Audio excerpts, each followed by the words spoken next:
World regional geography में एक कदम और आगे बढ़ते हैं। देखिए, आज हम मैक्सिको से आगे आ गए हैं। हमने सारी प्रक्रियाएं समझ ली।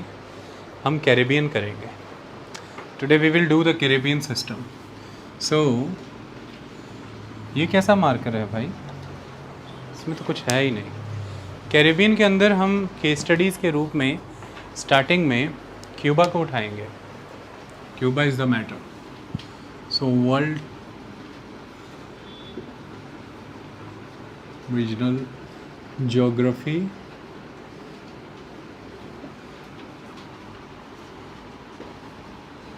and the Caribbean countries start। देखिए, जब हम कैरेबियन कंट्रीज़ की बात करते हैं तो ये मिडिल अमेरिका का हिस्सा है। हमने पढ़ा मिडिल अमेरिका के अंदर हमने 3 डिवीजन्स की थी, Mexico, Caribbean and central American republics. और जब हम कैरेबियंस की बात करते हैं तो हमने 2 शब्द सुने थे उससे जुड़े हुए, एक ग्रेटर एंटिलेस, लेसर एंटिलेस। गुड। तो देखिए, कैरेबियन के अंदर हमने ग्रेटर एंटिलेस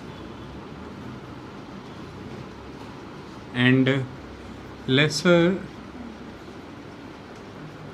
एंटिलेस के बारे में पढ़ा। क्लियर।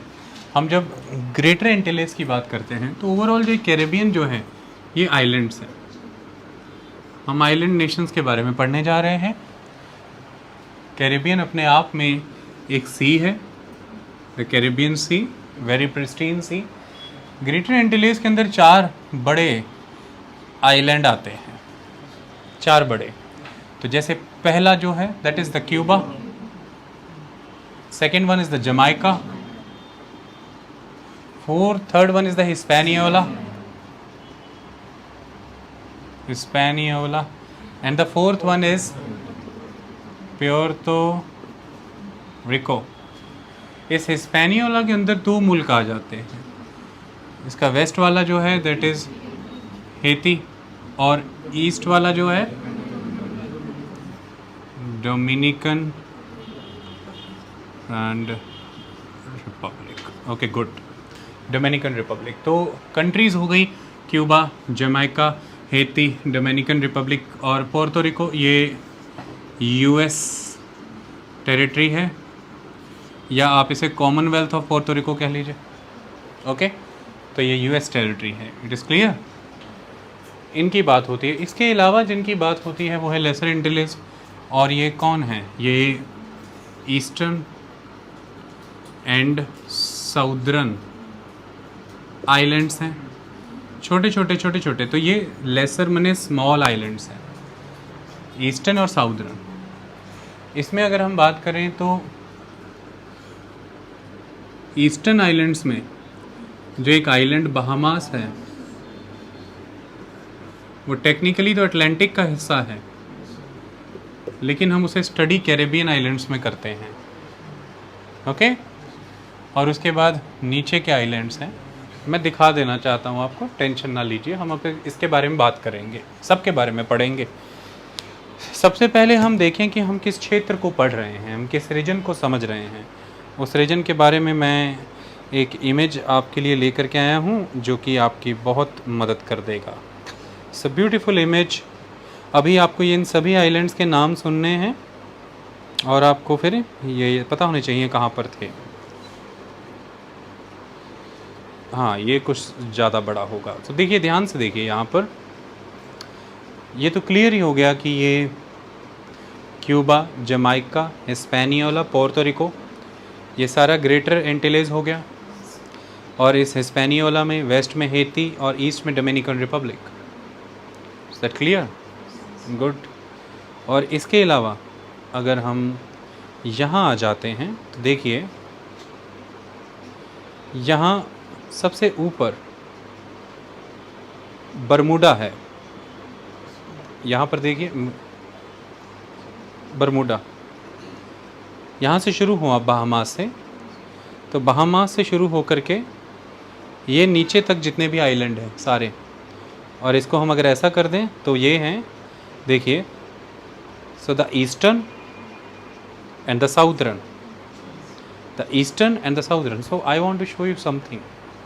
अच्छे से समझिए, देखिए हम इस रीजन की अगर बात करें, ये साउथ अमेरिका है, देखिए कोलंबिया है, वेनेजुला है, दिख रहा है आपको। तो यहाँ से अगर हम थोड़ा सा ऊपर देखें तो क्या नज़र आता है, देखिए अरूबा, अरूबा, कुराकाओ। आपके बुक में ये नाम आएंगे पर बुक में कहीं भी ये दिखाए नहीं थे, इसलिए मैं दिखाने के लिए ये मैप लेकर के आया, ठीक है। तो Aruba, Curacao, Bonaire, Aruba, Curacao, Bonaire. Trinidad and Tobago, देखिए वेनेजुला के बहुत close, Trinidad and Tobago. Barbados, देखिए ट्रिनिडाड टोबैगो की बात करें तो किन के कंट्रोल में है, द ब्रिटिश। अब ऐसे कंट्रीज का ध्यान करिए, ठीक है, किन कॉलोनियलिस्ट पावर्स के कंट्रोल में है, द ब्रिटिश। ये अब फिट कर लो अपने दिमाग में सारे जने। ओके, अगर हम बात बारबाडोस की करते हैं तो किन के कंट्रोल में था, पोर्तुगीज, बट किन को दे दिया, ब्रिटिश। था पोर्तुगीज के पास नाम बारबाडोस, पर दे किन को दिया, ब्रिटिश। Okay good. उसके बाद हम ऊपर चलते हैं तो यहाँ पर देखिए, अब ये सारे हैं, ये नाम इम्पॉर्टेंट हैं। देखिए Grenada, Saint Vincent and the Grenadines, Saint Lucia, Martinique, Montserrat, Dominica, Guadeloupe. उसके बाद Saint Kitts and Nevis, Saint Martin. देखिए सेंट मार्टिन का जेल बड़ा फेमस था, याद रखिएगा, सेंट मार्टिन। अब यहाँ पर ध्यान से देखिए, इनको नोटिस करिए, 1 2 3 4, ये ऊपर के दो जो हैं ये ब्रिटिशर्स के वर्जिन आइलैंड है, और ये जो नीचे वाले दो हैं ये यूनाइटेड स्टेट्स के वर्जिन आइलैंड है। तो देयर आर वर्जिन आइलैंड्स, वो यहाँ पर हैं, ये ऊपर वाले 4, 2 ब्रिटिशर्स के हैं, 2 यूएस के हैं। ये यूएस वाले वर्जिन आइलैंड यूएस को डेनमार्क से मिले, किससे मिले, डेनमार्क से। ओके, सो ब्रिटिश के भी अपने वर्जिन आइलैंड है। उसके बाद ये बरमूडा, तो ये नाम देखिए, British Virgin Island, US Virgin Island, Bermuda, Anguilla, Saint Barts, Saint Eustatius, Antigua, Barbuda, Guadeloupe, Dominica, Martinique, Saint Lucia, Saint Vincent and Grenadines, Grenada, Barbados, Trinidad Tobago, Bonaire, Curacao, Aruba, Turks and Caicos Islands. Okay, Turks and Caicos Islands, Bahamas. Clear हो गई सारी कहानी। तो इस तरह से ये नाम बुक में आपको मिलेंगे।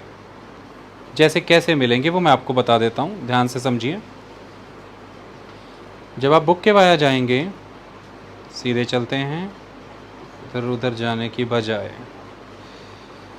तो ये देखिए, ये देखिए आपको एक चार्ट मिलेगा, उस चार्ट में नाम आएंगे कि कौन से स्पेनिश इन्फ्लुएंस में रहे। तो लॉजिक से बताइए, देखिए क्यूबा, क्यूबा, क्योंकि हम सब जानते हैं कि फिर यूएस स्पेनिश वॉर के बाद क्यूबा ले लिया। दूसरा डोमिनिकन रिपब्लिक, डोमिनिकन रिपब्लिक, ये भी किसके प्रभाव में रहा, तो लिखा हुआ है क्यूबा, डोमिनिकन रिपब्लिक, पोर्तो रिको। हमने पिछले लेक्चरों में पढ़ा था कि क्यूबा और पोर्तो रिको यूएस स्पेनिश वॉर में स्पेन के हारने के बाद यूएस ने ले लिया। तो ये तीनों स्पेन इन्फ्लुएंस में हैं। तो आज भी यहाँ पर अगर आपको कुछ मिलेगा तो एक स्पेनिश इन्फ्लुएंस मिलेगा, ध्यान रखिएगा। ये स्पेन ही के पास थे, लेकिन यूएस अमेरिकन वॉर में, और ये कब हुई, 1898, अमेरिका ने स्पेन को हरा करके ये ले लिए। डन, चलिए गुड। अब अगला सवाल पैदा होता है कि डोमिनिकन रिपब्लिक हो गया, पोर्तो रिको हो गया, क्यूबा हो गया, हेटी फिर किसके पास था, हेटी पर किस कल्चर का कंट्रोल है, किस कॉलोनियलिस्ट पावर, तो याद रखिएगा फ्रेंच। किसका, फ्रेंच। और फिर जमाइका पे ब्रिटिश। हमें कैसे नाम सुन रहे हैं, British, French, Spain, America, Portuguese, Denmark, अभी स्वीडन भी सुनेगा, सुन रहे हैं ना ऐसे नाम। ओके, चलिए आइए देखिए, तो ब्रिटिशर्स के कंट्रोल में यहाँ पर लिखा है, देखिए साफ समझ आ रहा है। बहामास हमने देखा हुआ है, ब्रिटिश इन्फ्लुएंस, तो बहामास, जमाइका, केमन आइलैंड, तुर्क्स एंड कैकोस हमने देख लिया ना, तुर्क्स एंड कैकोस, एंटीगुआ, उधर वाला डोमिनिका जो आइलैंड था, Antigua, Dominica, Saint Lucia, Saint Vincent, Grenada, Barbados, Virgin Island, Trinidad and Tobago, Montserrat, Anguilla, Saint Kitts and Nevis. मतलब ईस्टर्न छोटे आइलैंड्स मेजॉरली ब्रिटिशर्स के पास ही है। जैसे कि अभी अगर हम इस इमेज के वाया जाए तो देखिए ये सारे नाम आपने अभी सुने, देखिए एंगुइला आपने सुना ना, एंगुइला, एंटीगुआ, बारबुदा, उसके बाद Dominica, Saint Lucia, Saint Vincent and the Grenadines, उसके बाद Montserrat, Saint Kitts and Nevis, ये सब सुने। देखिए बहामास आपने सुना, तो ये सब उनके कंट्रोल में, ओके। और ये जमाइका भी। तो ये इमेज दिखाने का फ़ायदा ये था कि आपके दिमाग में रहे कि ये आइलैंड आखिर हवा में तो नहीं है, ये हैं। उसके बाद कहानी आ गई फ्रेंच, कौन कौन है ध्यान से देखिए, Haiti, Guadeloupe, Martinique, Saint Martin, Saint Barthelemy, ये सब किन के अंदर, फ्रेंच के अंदर। उसके बाद यूनाइटेड स्टेट्स तो आपको क्लियर ही है, क्यूबा, पोर्टोरिको, वर्जिन आइलैंड, हमें ये सारी जगहें अब हमारे दिमाग में सेट हैं। तो ये वो सभी इलाके जो अलग अलग कॉलोनियलिस्ट पावर्स के अंडर गए। तो ओवरऑल हमारे दिमाग में कितनी कॉलोनियलिस्ट पावर आई, हमारे दिमाग में मेजर जिन्होंने यहाँ पर डोमिनेंस अपना इस्टेब्लिश किया, वो मेजर डोमिनेंट कॉलोनियलिस्ट पावर थी। देखिए एक the Spain, the French, Britain, उसके बाद वो बात यूएस बाद में आई, हमें पहले नहीं लेंगे, पोर्तुगीज़ भी बाद में रखते हैं, डेनमार्क, गुड डेनमार्क, ये मेजर रही। इनके अलावा स्वीडन, बेल्जियम, पोर्तुगीज़, ये सब भी यहाँ पर आती रही। हमने ये सीखा कि यूरोप के वेस्टर्न कंट्रीज़ जो कि सी फेयरिंग एक्टिविटीज़ करने में माहिर थी, यानी कि समुद्री कारोबारों में, समुद्री यात्राओं में माहिर थी, उन सभी की सभी कंट्रीज़ ने अमूमन इस इलाके को कॉलोनाइज़ किया। ये एक फैक्ट। तो ईस्टर्न यूरोपियन कंट्रीज़ का जिक्र सुन रहा है ना, वेस्टर्न यूरोपियन कंट्रीज़ का जिक्र आप देख लीजिए, Portuguese, Spain, France, Britain, Denmark, Belgium, Sweden, Netherland भी है, इन्हीं का जिक्र सुन रहा है हमें, पहली चीज़। दूसरा फैक्ट ये है कि ये जितने भी कैरिबियन आइलैंड कंट्रीज़ हैं, फाइनली ये जिन पावर्स के द्वारा कॉलोनाइज्ड हुई, उन कॉलोनाइज्ड पावर्स के अंडर आने से पहले ये कई पावर्स के हाथों से गुजरी, यानी कि यहाँ पर एक नहीं कई प्लेयर्स आते गए। तो उस हिसाब से आपको यहाँ पर अलग अलग कॉलोनियलिस्ट पावर्स के चर्चेज़ भी मिल सकते हैं, रिलीजियस प्रैक्टिस मिल सकती है। यानी कि ऐसा हुआ कि ये कमरा है, इस कमरे में फाइनली एक पावर डोमिनेंट हुई और वो लंबे समय तक रही, लेकिन ये फेज़ आने तक इस कमरे में टाइम टू टाइम कई आकर के चले गए, ऐसी चीज़ नज़र आती है। ये फैक्ट समझ आया। आज के समय में ये कैरिबियन आइलैंड यहाँ के इंडिजीनियस कल्चर्स को दर्शाने की बजाय इन माइग्रेंट्स के कल्चर को दर्शा रहे हैं, ये एक फैक्ट। सेकंड फैक्ट, इन माइग्रेंट्स के कल्चर में भी अधिकतर डोमिनेंस जिस कल्चर का आपको देखने को मिलेगा वो उनका जिन्हें यहाँ लाया गया एज अ स्लेव, यानी कि अफ्रीकन्स। तो आज यहाँ के इंडिजीनियस ग्रुप्स जैसे कि अमेर इंडियंस, उनकी बजाय आपको यूरोपियंस, अफ्रीकन्स, एशियंस का प्रभाव देखने को मिलेगा। जैसे उदाहरण के तौर पर अगर आप क्यूबा की बात करें तो जब यहाँ पर स्पेनिश आए उस समय में यहाँ 1 लाख के अराउंड अमेरिंडियंस थे, लेकिन फिर वो वैनिश किए गए और कुछ ही समय के बाद यहाँ पर 8 लाख अफ्रीकन स्लेव्स आए। तो 1 लाख अमेरिंडियंस थे द इंडिजीनियस और उनके बाद 8 लाख अफ्रीकन स्लेव्स आ गए, ये एक चीज़ है। दूसरी चीज़, अगर आप ट्रिनिडाड और टोबैगो को देखेंगे जो कि ब्रिटिश इन्फ्लुएंस में रहा, वहाँ पर 40% लोग ऐसे हैं जो एशियन एथनिसिटी रखते हैं, जो एशियन एथनिसिटी रखते हैं, ओके। और यहाँ पर मेजॉरिटी कंट्रीब्यूशन है इंडियंस का और कुछ और साउथ एशियन नेशंस के लोगों का। अगला फैक्ट, अगर आप क्यूबा की बात करें तो वो इस वेस्टर्न हेमिस्फीयर में शुरुआती चाइना टाउन्स देने के लिए माना गया है, यानी कि इन्हीं ब्रिटिशर्स के द्वारा एशियंस को जब यहाँ लाया गया तो बहुत से चाइनीज़ लाए गए उनके द्वारा यहाँ पर काम करने के लिए, और उन चाइनीज़ के द्वारा यहाँ पर अपने जो एनक्लेव बनाए गए उनको चाइना टाउन्स कह करके पुकारा। तो आपको यहाँ पर अलग अलग साउथ अमेरिका के देशों में और इन कैरेबियन आइलैंड्स में जिन भी कंट्रीज़ में जाएंगे आपको कुछ ऐसे टाउन मिल जाएंगे जो एक एथनिक ग्रुप को रिफ्लेक्ट करते होंगे, जैसे कि चाइनीज़, तो उनका नाम चाइना टाउन हो जाएगा, okay. So there will be a city, a market, everything in that city there will be a town that is China town. तो द क्यूबा शुरुआती ऐसा मुल्क बना जिसने ऐसे चाइना टाउन्स देने का काम किया। सवाल पैदा होता है ऐसा हुआ क्यों, ये ट्रेंड अफ्रीकन स्लेव से बदल करके एशियंस की तरफ क्यों झुका।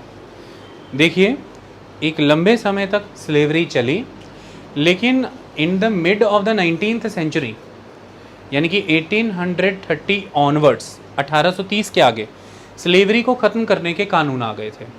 और 1840 वो साल है, particular that is the 1843।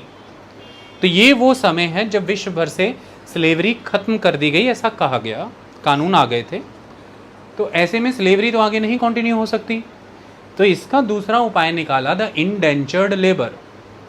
Indentured labour slavery से अलग क्यों है, वो ऐसे हैं कि देखिए उसमें आपको आपकी रजामंदी के साथ ले जाया जाता है, आपके साथ कॉन्ट्रैक्ट किया जाता है, एग्रीमेंट किया जाता है, आपको पे किया जाता है, तो आप स्लेव नहीं हैं यहाँ पर, मतलब आपको ख़रीदा नहीं जाता किसी मंडी से।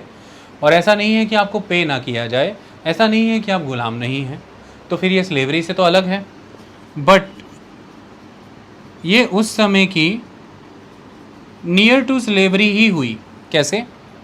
आप यानी कि ब्रिटिशर्स जैसे इंडिया में या दुनिया के किसी भी और मुल्क में ऐसी पॉलिटिकल, इकोनॉमिक, सोशल कंडीशन पैदा कर देते थे कि वहाँ के लोग इकोनॉमी वाइज पूरी तरह से कोलैप्स कर जाते थे। उनके पास कोई और अवसर ही नहीं रहता था कि वो रोज़गार की नई संभावनाएं तलाशें, नई अपॉर्चुनिटीज़ को ढूंढें। ऐसे में ब्रिटिशर्स उनकी इन हेल्पलेसनेस का बेनिफिट उठाते थे और उन्हें ऐसे कॉन्ट्रैक्ट और एग्रीमेंट करने के लिए मजबूर कर देते थे जो वो अपनी इच्छा से नहीं कर रहे हैं पर अपनी मजबूरियों से कर रहे हैं। और उन कॉन्ट्रैक्ट और एग्रीमेंट्स के तहत वो लंबे समय के लिए कहीं भी ले जा कर के बहुत ही औने पौने वेजेस पर काम पर लग जाते थे। तो ये इंडेंचर्ड लेबर कॉन्सेप्ट है।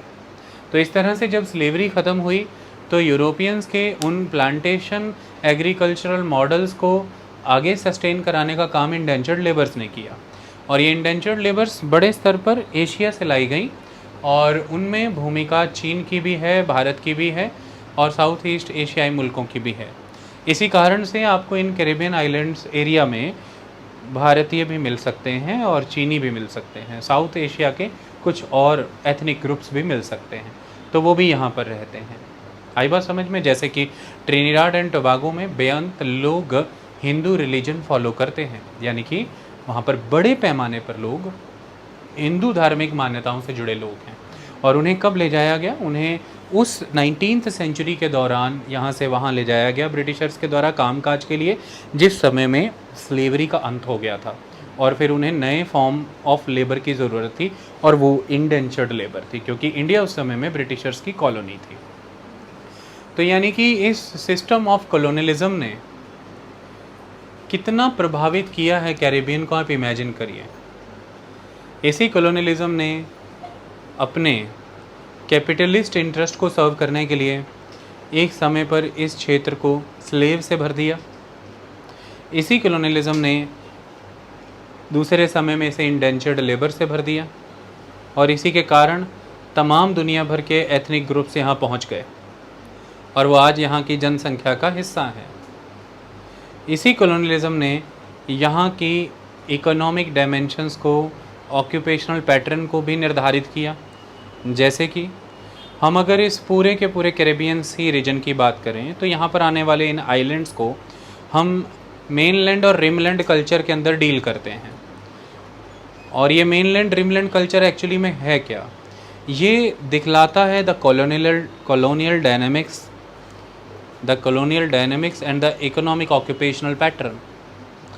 तो ऑक्यूपेशनल पैटर्न यहाँ पर क्या है, if you are talking about the rimland तो वहाँ पर प्लांटेशन एग्रीकल्चर को प्रायोरिटी दी जा रही है और उस प्लांटेशन एग्रीकल्चर के अंदर सिंगल क्रॉप सिस्टम को प्रमोट कर रहे हैं। और वो सिंगल क्रॉप कल्चर का पर्पज़ है कि वो क्रॉप को एक्सपोर्ट करना है और वो मार्केट ओरिएंटेड क्रॉप है, that is a cash crop. तो अधिकतर इन सभी आइलैंड्स में और सेंट्रल अमेरिकन रिपब्लिक के कोस्टल एरियाज़ में तो यही रिमलैंड कॉन्सेप्ट फॉलो हुआ। और जो मेनलैंड कॉन्सेप्ट है जो कि मैक्सिको में और सेंट्रल अमेरिकन रिपब्लिक्स के नॉन कोस्टल एरियाज़ में फॉलो हुआ, उसमें हमने पहले ही पढ़ लिया है कि हेसिएंडा सिस्टम फॉलो होता था। तो एक्चुअली में the Caribbean region is famous for the cash crop culture. चाहे शुगर केन होगा, चाहे टोबैको होगी, चाहे कॉटन होगा, इस तरह की फसलें, बनाना भी होता है, इस तरह की फसलें यहाँ उगाई जाएंगी। और ये फसलों ने प्रभावित किया है उनके जीवन को। आज दिन तक यहाँ की अर्थव्यवस्था में इन चीज़ों की भूमिका है।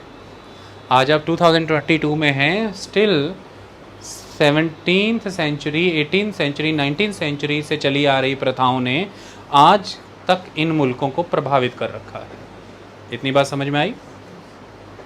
देखिए, जब हम इन क्षेत्रों की बात करते हैं तो ये रीजन एक ख़ास तरह की बेल्ट के अंदर आते हैं। मैं आपको दिखाना चाहता हूँ, ध्यान से देखिए, इसके ही आगे निकलेंगे हम अभी।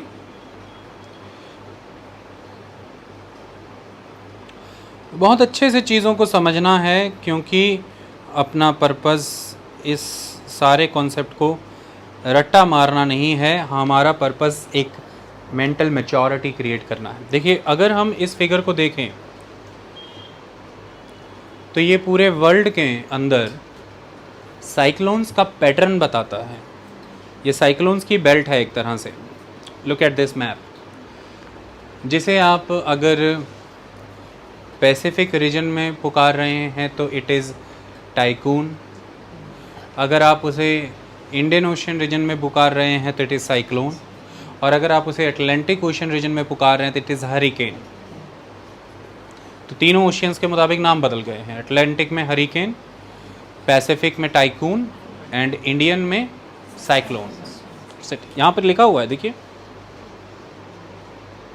ओ sorry, typhoon. Boy is correct. मैं कहाँ से बिजनेस टाइकून वाला वर्ड दिमाग में चल रहा, कुछ भी नहीं बना सकते यार। तभी तो देखिए, इससे जैसे ही बड़ा किया लिखा हुआ है, इट्स टाइफून, फून, कून गलती से निकल गया। Okay, Pacific region typhoon, Indian ocean region cyclones, Atlantic region hurricane. तो अब हमें क्या दिख रहा है यहाँ पर? देखिए, पूरे ग्लोब को देखिए, ये एरोज कहाँ दिख रहे हैं? एरोज कहाँ दिख रहे हैं? ट्रॉपिकल बेल्ट में। और कहाँ से कहाँ दिख रहे हैं? ध्यान से देखिए, ईस्ट से वेस्ट की ओर, है ना, ईस्ट से वेस्ट की ओर चलते हैं ये, और ट्रॉपिकल बेल्ट में है ये।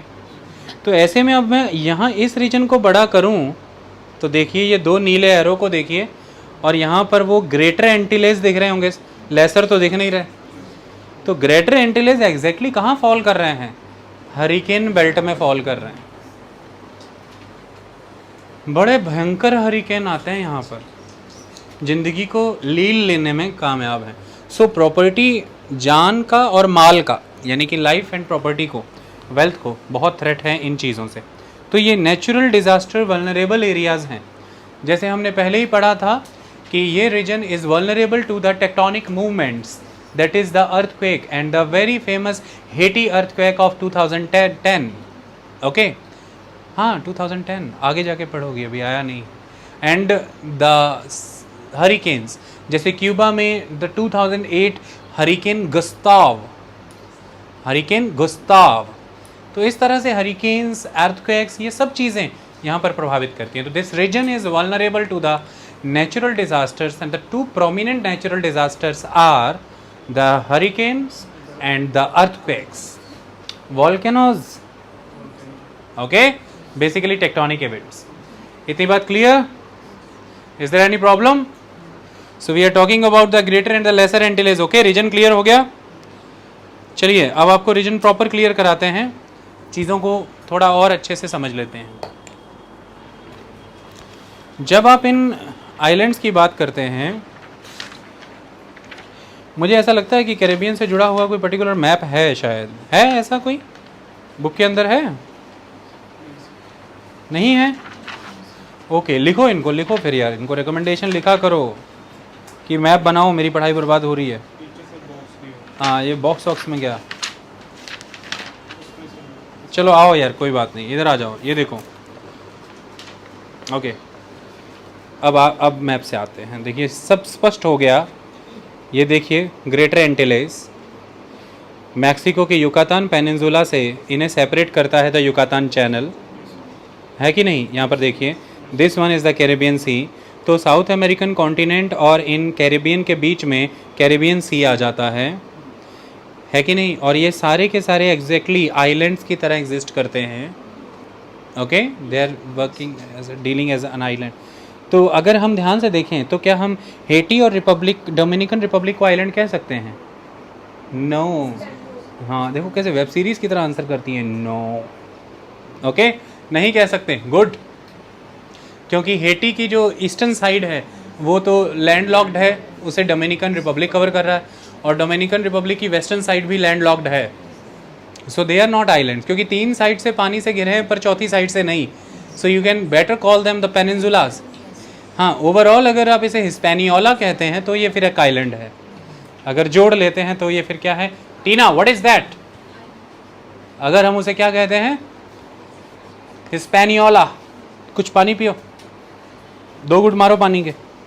Clear? Is there any doubt? देखिए, तो ये देखिए बहामास क्लियरली अटलांटिक में लाई कर रहा है, पर काउंट अपन उसे इसमें कर रहे हैं क्योंकि वही कॉलोनियल हिस्ट्री, वही प्लांटेशन, ड्रीमलैंड कल्चर, वो सब चीज़ें हैं, इसलिए काउंट कर रहे हैं। ओके, अब कोई डाउट तो नहीं? ये देखिए इस तरफ गल्फ ऑफ मैक्सिको है। अब एक चीज़ समझनी ज़रूरी है। अब मैं आपको दिखाना चाहता हूँ इनका फिजिकल मैप।